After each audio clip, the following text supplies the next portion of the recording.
Dossier de presse, article écrit par Igor Volkov, intitulé Commémoration de René Guénon en islam chez Abdelwahid Yahya, paru dans l'Égypte Nouvelle le 15 février 1952.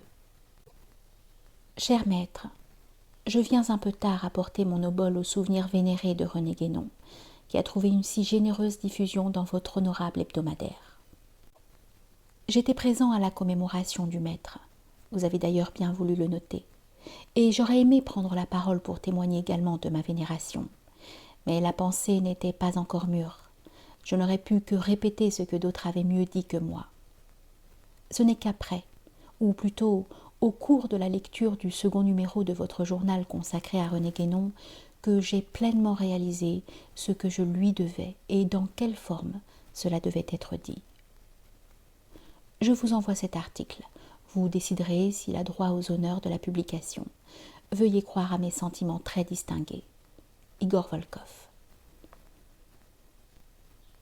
Si l'on me demandait d'exposer la doctrine de René Guénon, je ne saurais faire mieux que de renvoyer à l'article à la fois succinct et clair de M. Jean Moscatelli, paru dans l'Égypte Nouvelle du 1er février 1952.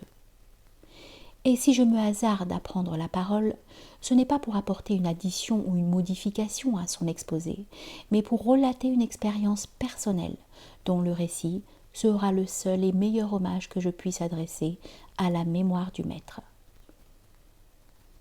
Avec tant d'autres, je partage le regret de ne pas l'avoir connu. Bien qu'ayant nourri le désir, je dois avouer que je comptais plus sur ma bonne étoile que sur mes recherches. René Guénon est mort sans que je sois exaucée. Un an après, j'ai pu voir la maison où il avait vécu, le cadre où cette vie s'était déroulée, son portrait, sans que ceci ajoute ou retranche quoi que ce soit au René Guénon le métaphysicien. Je ne suis pas de sa race, je viens du Nord. Je n'avais donc pas, comme lui, de naissance, et même à un degré infiniment moindre, les aptitudes à la clarté, au raisonnement logique et sans bavure, à la synthèse et à l'ordonnance des idées en apparence les plus confuses.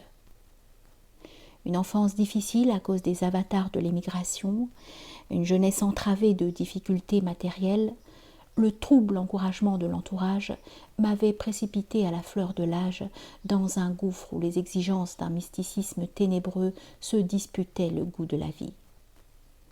Le recul de la santé et des défenses physiques était autant de terrain gagné par les forces obscures. Je pataugeais dans un marécage dont le ciel était assombri de colère divine. Je m'enlisais dans des sables mouvants.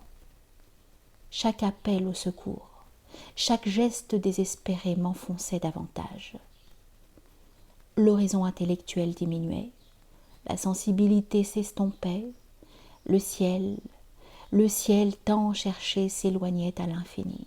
Je descendais dans un trou noir. Dieu voilait sa face et se détournait. Et cependant, ma bonne étoile ne s'était pas encore éteinte. Un concours de circonstances dont je n'ai pas encore cessé de m'émerveiller, tandis qu'il serait déplacé de révéler ici, me fit connaître un être d'élite, le docteur Katz, qui, à son tour, me familiarisa avec les ouvrages de René Guénon.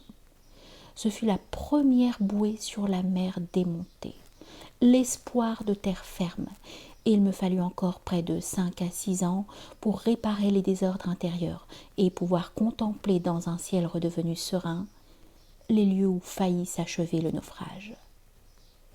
Cette terre ferme, cet autre rivage, ces horizons nouveaux, c'est à René Guénon que je les dois.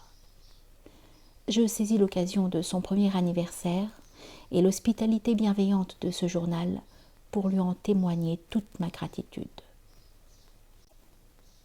Contrairement à ce que présument certains, son enseignement ne s'adresse pas seulement à une élite intellectuelle, rompue dans les jeux quintessentiels de l'esprit, mais peut également apporter l'ordre et une plus juste échelle de valeur à des niveaux plus modestes, tels ceux auxquels j'appartiens.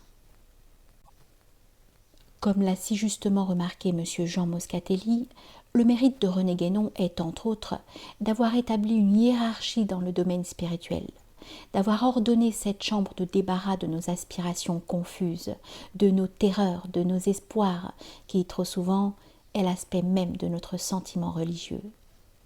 Déjà, en séparant le manifesté du principal, Guénon a partagé en deux lots la somme de nos conceptions, comme le Dieu de la Bible séparait lors de la création du monde les eaux supérieures des eaux inférieures, ce qui précisément symbolise cette grande distinction. Il a établi ensuite une hiérarchie du manifesté ou des conditions de notre état actuel et une hiérarchie du non manifesté, domaine de la métaphysique. Ceci lui a permis d'assigner une place exacte à la religion, sorte de trait d'union entre les deux, et de faire entrevoir qu'elle n'était pas l'aboutissement, mais une étape de l'ascension spirituelle. Dans cette chambre, que bien des gens délaissent parce qu'ils n'y trouvent qu'un air confiné, il a ouvert une large fenêtre qui laisse percevoir un vaste horizon spirituel dont on ne soupçonnait ni la possibilité d'existence, ni l'incomparable et géométrique splendeur. La contemplation de ces majestueux paysages fait naître un étrange sentiment de calme, de sécurité, grâce à une exacte notion de la valeur des événements qui vous portent. C'est essentiellement cette échelle des valeurs que nous devons à René Guénon. Je n'ai pas cru sans intérêt de rapporter mon expérience personnelle, parce qu'elle résume en quelque sorte, dans un cadre individuel, donc restreint, le rôle que René Guénon désirait jouer, non pas en tant qu'homme, mais en tant que dépositaire des vérités traditionnelles, dans le chaos de notre époque, un phare qui, par sa seule et lointaine présence, oriente calmement les navigateurs dans la nuit.